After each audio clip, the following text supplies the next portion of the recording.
Olá, bem-vindos a mais uma edição do programa Gente, Arte e Cultura. Nós estamos num formato especial porque nós estamos isolados em plena pandemia de Covid-19, mas nós estamos seguindo as orientações das autoridades locais. Nesse programa de estreia, nós vamos falar com uma banda muito especial, uma banda de heavy metal cearense que vem despontando no mercado nacional e internacional. Brasil, Europa e Ásia. Estamos falando da banda de heavy metal cearense Hominus. A banda Hominus vem da banda Coldness. E para esse primeiro CD de estreia da banda Hominus, o Immensity, nós vamos falar com Jorge Rolim, Lenine Matos, sobre tudo isso. Fique ligado, valorize o artista cearense, comentando esse vídeo, curtindo e até compartilhando. Vamos à entrevista?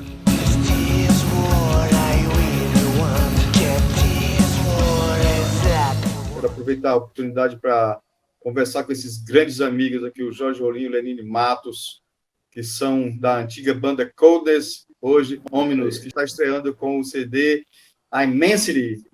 Cara, muito bem-vindo. Eu estou sabendo da repercussão do CD, matérias a respeito de vocês, sites de bastante responsabilidade, colocando vocês no mundo já trilhado por vocês, que vocês já vêm numa trajetória legal. E também estão na playlist, né, do Kiko Loureiro, quer dizer, gente que abre todo um espaço e reabre o espaço, reabre e recoloca o tapete vermelho, que vocês já vêm galgando nessa trajetória de vocês. Mas eu quero que vocês falem a respeito de como sai da Coldness, né? Se puder dar algum detalhe assim que a gente possa depois revelar para o nosso público, seria muito bom. Com a palavra de vocês, na sequência, vocês, quem sabe, quem vão falar primeiro, tá bom? Pronto, primeiro é um prazer estar aqui, né? Já conheço o Júlio de outros carnavais, né? E é sempre um prazer a gente estar podendo trabalhar junto, seja na arte, seja no rádio, seja na internet, na televisão, o que quer que seja. É um prazer, muito obrigado pelo convite, desde já, Júlio. Para essa primeira pergunta, né? É interessante a gente falar que o Coldness foi uma banda que passou por um processo de 10 anos de trabalho profissional dentro do cenário musical, né, local, regional e internacional, né? Foi uma coisa que a gente construiu ao longo do tempo. Foi uma banda que conseguiu gerar 2 álbuns, né, e alguns outros materiais, vamos dizer assim, secundários.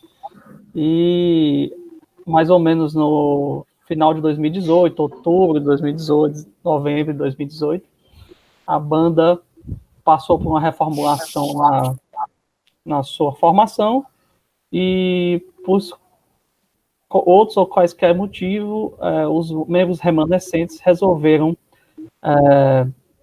fundar uma nova banda, né? E essa banda foi a Hominus, né?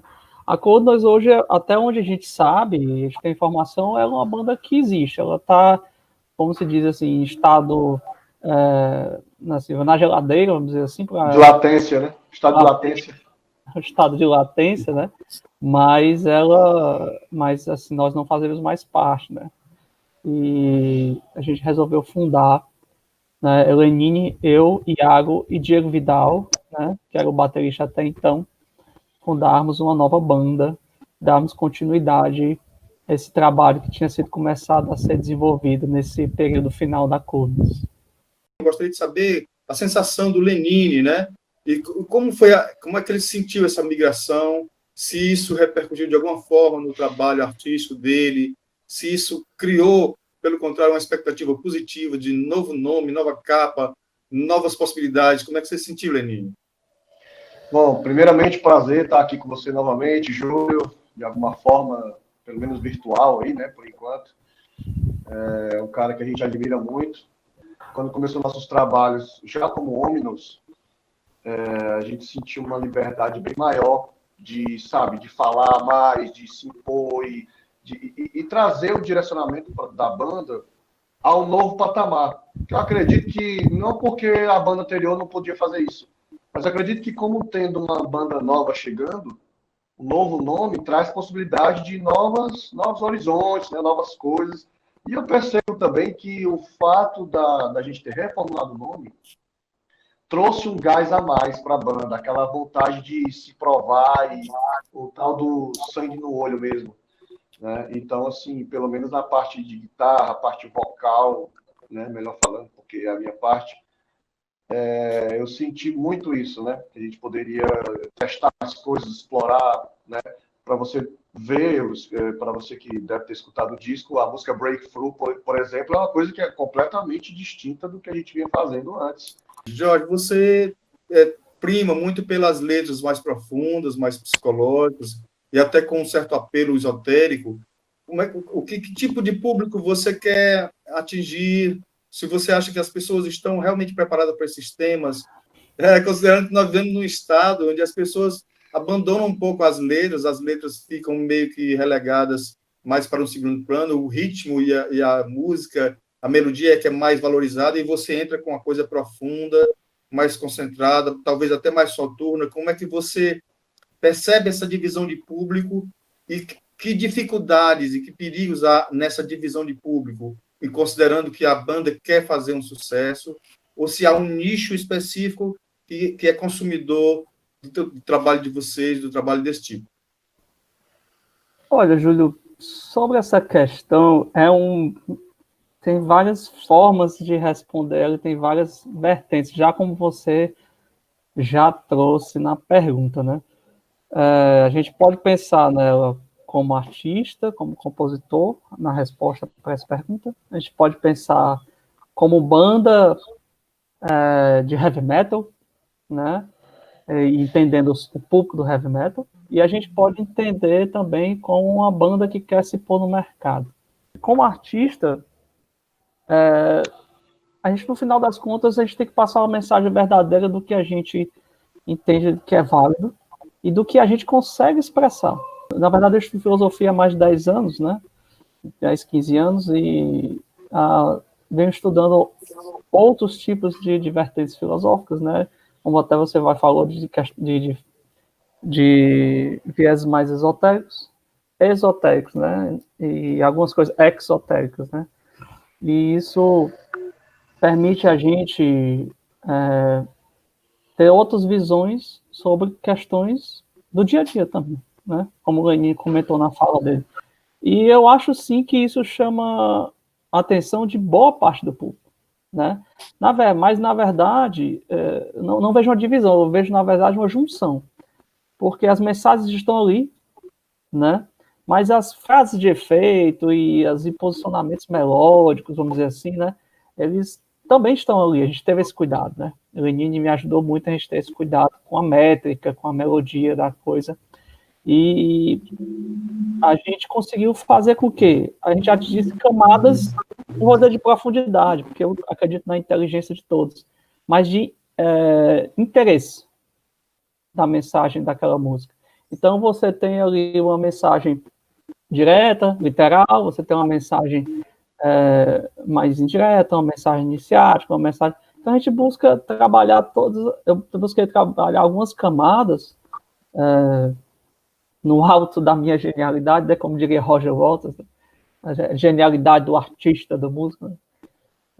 A gente tentou trabalhar algumas camadas para que quem tivesse realmente interesse em se aprofundasse, né? E você percebe em algumas letras, principalmente nas letras das músicas mais diretas e tal, que elas têm a mensagem bem direta, é bem simples, são frases simples, né? Mas realmente quem busca estudar um pouco, ou quer buscar aquelas expressões, ou aqueles nomes, ou aquelas coisas que a gente usa ali, vai encontrar um mundo de coisas e se pode estudar, se pode ler e refletir a mais, né? Vamos dizer assim. E é interessante também a gente pensar mercadologicamente, né? Como eu falei, a gente também teve esse cuidado melódico, né? A gente não esticar muito a baladeira. Isso é uma experiência que eu trouxe do Coldness, né? Quando eu comecei a escrever no Coldness, eu sei hoje que algumas coisas do jeito que eu montei, né? Não foram bem bem direcionadas com todo esse contexto que eu acabei de discorrer, né? Mais focado no que eu queria escrever, do que eu queria, né?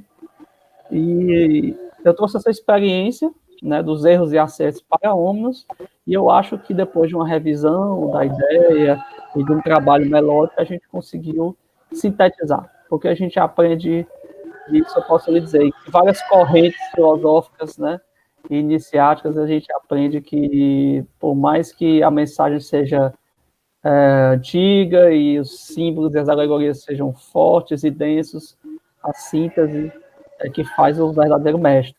Quando eu falei de divisionismo, era no sentido de que a gente, aqui no Ceará, convive praticamente com a música popular e o forró, e não, nas rádios não se ouve heavy metal. Quem quer ouvir heavy metal tem que ver YouTube, Spotify, iTunes, outras coisas, né? Então, assim, não tem... Até as lojas de discos já estavam reduzindo a quantidade de heavy metal. Pergunto, nesse momento em que as coisas se tornaram, de certa forma, mais difíceis, tá? E agora vem a grande pergunta. A pandemia tomou conta, aí surgiu até uma arte pandêmica, né? No meu caso, como artista plástico, fui até investigar isso, as coisas isoladas, a pandemia, as doenças e tal, e isso influenciou minha obra. Eu pergunto como é que eu acho que a maioria das pessoas, principalmente no meio artístico, reduziu a sua produção, aí como é que surge justamente um CD, um lançamento no meio desse inferno dantesco e pandêmico, como é que vocês sentiram isso? E se isso faz parte de uma espécie de mídia da banda surgir no furor dessa disease, né? Dessa complicação, dessa doença, surge uma obra, surge uma coisa. Claro que eu sei que já vinha sendo trabalhada, tal, mas lançá-lo agora tem algum significado para vocês especial? Acredito que sim, porque, assim, como você disse, esse é um trabalho que já vinha sendo criado e aperfeiçoado desde o ano passado, né? E pode-se dizer, a gente tinha que lançar e, independente de pandemia ou não, tinha que ser lançado. Estava na hora de lançar e acabou, né? Mas houve essa conversa de se agora era o momento certo, né? Inclusive com o pessoal da gravadora, né? E, como eu te disse, artisticamente não teve um viés tão profundo nesse sentido, né, de a gente assim, agora é um momento de pandemia e seria interessante, porque na verdade vários artistas estão fazendo isso, estão usando a internet e fazendo lançamentos, né, trabalhando nas mídias sociais e mídias de streaming. Realmente a coisa que a gente mais sente é a falta do contato com o fã e com os shows, né? Isso faz uma diferença gigantesca. Mas como eu ia falando em relação ao mercado, né? A gente, como qualquer banda de metal, a gente não busca se preocupar muito com essa repercussão na grande mídia. Ela é um bônus, né? Depende muito da qualidade da sua assessoria, da repercussão do seu material para o grande público, né? Ao ponto de você conseguir galgar esses espaços, né? Mas seja até não só em mídias de promoção como televisão, rádio, mas também em festivais mais populares, etc. Mas isso não é uma coisa que acaba sendo o nosso carro-chefe, não, pelo menos não aqui no Brasil, porque a gente sabe de toda essa questão que esses estilos alternativos, né, acabam sofrendo, né? A gente tem alguns espaços como os rocks alternativos e outros estilos que também trazem essa viés alternativa, mas o heavy metal ainda continua um pouco marginalizado. O disco está ganhando visibilidade, Kiko Loureiro fez a sua playlist em função do trabalho de vocês. Você é um grande cantor, sabe? Eu percebo que claramente a gente consegue lembrar de grandes cantores do heavy metal. Eu gosto de heavy metal, eu acho isso muito legal. Algumas passagens, algumas pontes que você consegue fazer, a extensão da voz, lembra os nossos grandes cantores, menestréis do heavy metal, do rock, né? Eu quero saber se, com tudo isso, essa citação nessa playlist, com as revistas especializadas, ou sites especializados, colocando a banda numa ponta de lança, e a percepção que vocês têm de quererem conquistar um público internacional. Como é que te bate tudo isso, sabe? Saber que você é um cara que tem um trabalho paralelo, que é na saúde, né? Como é que bate tudo isso diante da possibilidade de um grande sucesso? Como é que você sente isso? Essa pergunta é complexa, né? Eu só faço pergunta complexa. Obrigado pelo menestrel aí. Eu vou usar isso agora. Menestrel. Gostei. Olha, vamos lá. Eu acredito, uma coisa que eu sempre converso com o George, eu acredito na música. Eu acho que se a música tiver uma qualidade e se ela tiver bem gravada, sabe, vai atingir as pessoas.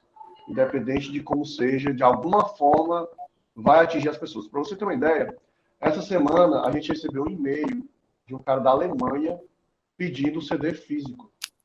Uma coisa que nunca, em 10 anos de Coldness, aconteceu. E o que aconteceu? O que se deu? Eu acredito que foi a música. Quando a música atinge as pessoas, é infalível. É a famosa zebra, né?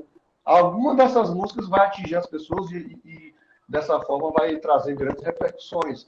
E a prova está aí, né? A quantidade de mensagens que a gente recebe em inbox, que a gente nem divulga, a quantidade de mensagens que tem realmente, né, nas postagens, ou seja no link vídeo, seja amigos pessoais que trazem, né, uma palavra de parabenizando pelo trabalho. Porque você deve saber melhor do que a gente, Júlio, que às vezes, para você ter a ação de falar bem de alguém, ela incomparável, ou comparado com o de falar mal ou não falar nada, ela é mais fraca. É muito mais fácil uma polêmica do mal gerar uma grande repercussão do que uma coisa massa gerar uma grande repercussão. Essa questão do Kiko Loureiro, por exemplo, né? Isso foi uma coisa assim, fantástica. Ninguém imaginava que o Kiko Loureiro podia ter, de alguma forma, alcançado ele e, além de alcançar, fazer parte disso. E ele escolher, não, essa aqui vai também. Como é que a gente imagina isso, entendeu? Claro que teve, né? O fato da gente ter uma MS Metal Records, né? A nossa gravadora por trás, ajuda bastante, porque ganha uma maior visibilidade, um maior network e atinge mais pessoas também, né? De certa forma. Mas a questão é a música, eu sempre volto para o início, né? A música que vai fazer todo o diferencial. E a gente fez esse trabalho assim, com garra, com grande amor mesmo, e grande paixão pela música. A gente teve muitos percalços para chegar até aqui. Na cara do gol, às vezes, era só chutar para o gol e às vezes não dava certo. Tinha que ter uma coisa antes para... Mas aí eu falei para o George, isso aí é um teste do universo. Né? E a gente fica muito feliz, porque nas nossas vidas, em particular, seja minha, do George, do Iago e do Joãozinho, isso nunca aconteceu. Eu estava vendo assim, na matéria, uma matéria titulada Ominous, A Immensity não parece um álbum de estreia, tá? Do jornalista Leonardo Daniel Tavares da Silva, tá? Ele fala que, por acaso, percebeu uma sonoridade que lembrava o Satriani. Isso, falando sobre o Iago Sampaio. Eu queria saber, o Iago não está presente, mas a gente ouve os riffs dele, ouve os solos dele, e é de grande competência. Eu queria que você falasse um pouco do como é que o Iago chegou à banda. O Iago tem um grande destaque, não só por ele ser um grande guitarrista, um exímio guitarrista, mas é porque o Iago ele tem uma mentalidade totalmente fora da caixa do heavy metal. Porque a escola dele não é o metal. Ele veio conhecer metal com a gente, né? De, sei lá, 2015 para cá. Então ele faz coisas em casa, certas composições, que a gente diz, cara, isso aí parece um pouco Halloween, né? Nunca ouviu Halloween na vida. E ele consegue trazer coisas que seriam inovadoras caso tivesse sido na década de 80, né? No final, por exemplo. E a gente vai ajeitando. A escola dele é Red Hot Chili Peppers, que mais? Ed Van Halen, né? E dentre outras bandas, dessas Scorpions, dessas bandas mais oitentistas, né? A sonoridade, você escuta certas coisas, certos efeitos que ele colocou, que é totalmente fora do metal. É uma outra escola. Quando a gente consegue direcionar isso para uma música de metal, juntamente comigo e o George, que conhece mais da vertente, acaba trazendo uma sonoridade diferenciada das outras bandas. E aí isso é uma forma também das pessoas escutarem e chamar a atenção também, não só a voz. Aí o que acontece, né? Ele fez esse trabalho e coube perfeitamente. Então você vê muitas pessoas comentando isso. Poxa, eu achei que aquele solo naturalmente ia virar sei lá, uma escala descendente ascendente, uma fritação, e na verdade o solo foi para o outro lado. E aí chamou a atenção exatamente por isso, porque não é algo óbvio. E aí o fato dele pensar fora da caixinha ajudou bastante a ter as músicas com a qualidade que a gente teve. Porque todos nós temos escolas bem diferentes um do outro. George, me fala um pouco também aí do João Felipe, né, que chegou na banda também, né? Trouxe sonoridades novas, trouxe viradas interessantes, aí, pedal duplo, pô, rasgando, gosto demais, tal, e queria que você falasse um pouco sobre ele, e depois de falar sobre ele, queria que você continuasse falando sobre o que vai acontecer, sabe, como é que vocês vão divulgar esse álbum físico, como é que vocês vão fazer o show, considerando toda essa dificuldade que a gente está fazendo agora, que está passando agora. Como é que você imagina isso, né? Porque eu sei que vai ser uma batalha longa para manter esse disco funcionando, ativo, e que tipo de dificuldades você vai ter. Mas primeiro fale um pouco do João Felipe. Sobre o João, primeiro é quase uma honra e uma alegria muito grande da gente estar tocando com o João, né? Porque, para quem não sabe, o João é filho do Pedro Neto, né? Que foi o primeiro baterista do Coldness. Então, quando eu comecei a tocar no Coldness em 2009, né? Eu conheci o João pequenininho, né? Sentava na bateria do pai e nem alcançava os pedais. E é muito interessante como a gente tem o ciclo, né? E agora o João, com a bênção do Pedro, tá tocando com a gente. É um cara super talentoso, super cabeça fria, né? Tranquilo. Ele tem chame do que cada um entender, mas ele tem uma bênção muito grande, que é com 14 para 15 anos de idade, que é a sua idade, já sabe o que é da vida, com a certeza de quem sabe o que é da vida, não com aquela disparate adolescente. E ele quer ser músico, ele quer tocar a bateria ao redor do mundo, né? E isso só faz inspirar mais a gente, né? Porque esse é o nosso sonho quando a gente tinha a idade dele, ou até um pouquinho mais, e a gente fica muito feliz em renovar, né, cada passo que a gente tem que dar para fazer uma coisa dessa acontecer, com a ciência do mercado hoje em dia, de como as coisas são mais complicadas. A gente está aqui no Nordeste, no Brasil, na América do Sul, mas como a gente consegue se inspirar com o trabalho e a dedicação que ele tem.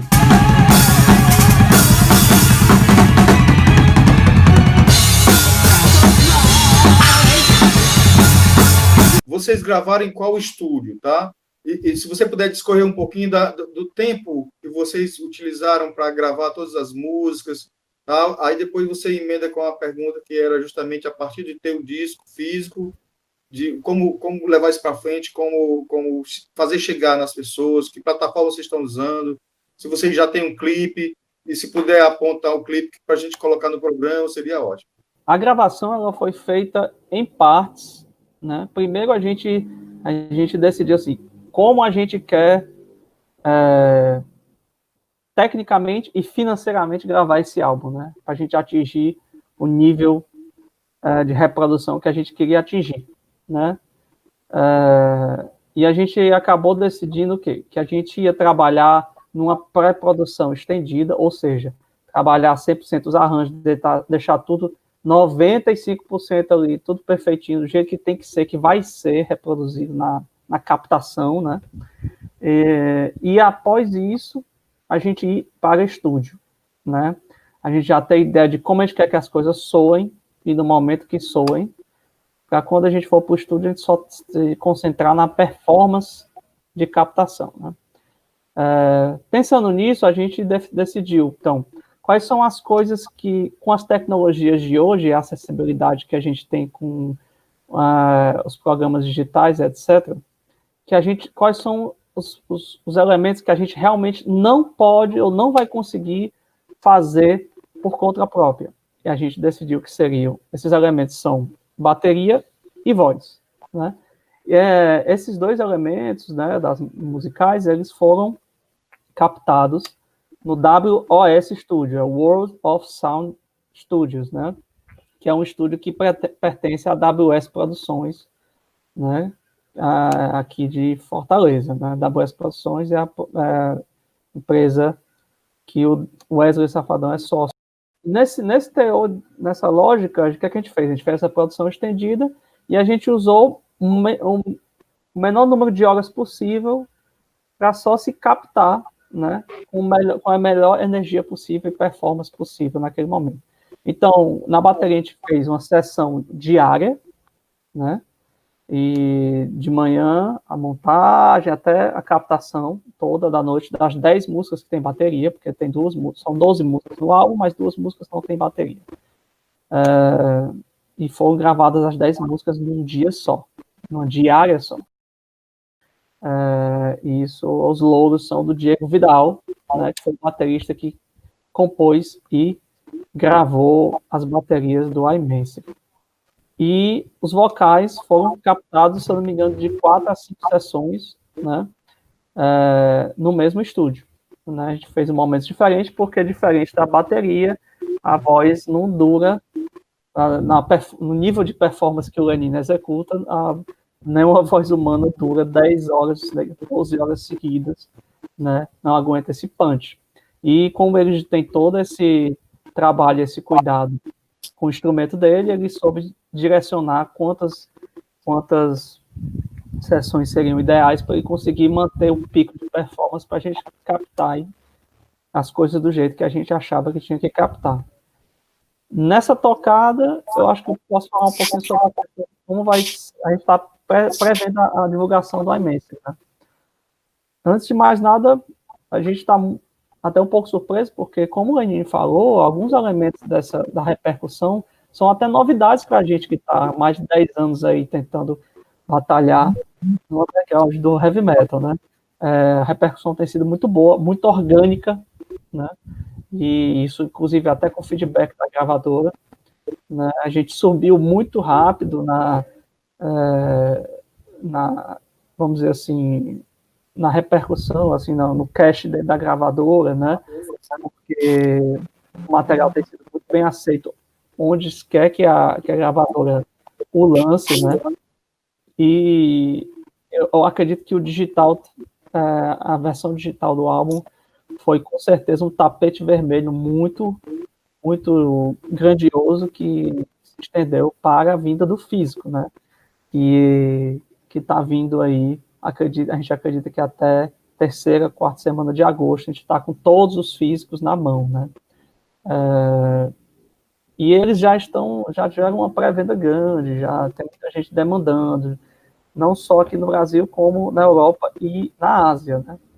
A gente já teve uma repercussão legal do Japão também, né? Então, o que acontece? Como a gente está tocando heavy metal, ainda mais em 2020, a universalidade do estilo ajuda muito a gente a trabalhar essa divulgação.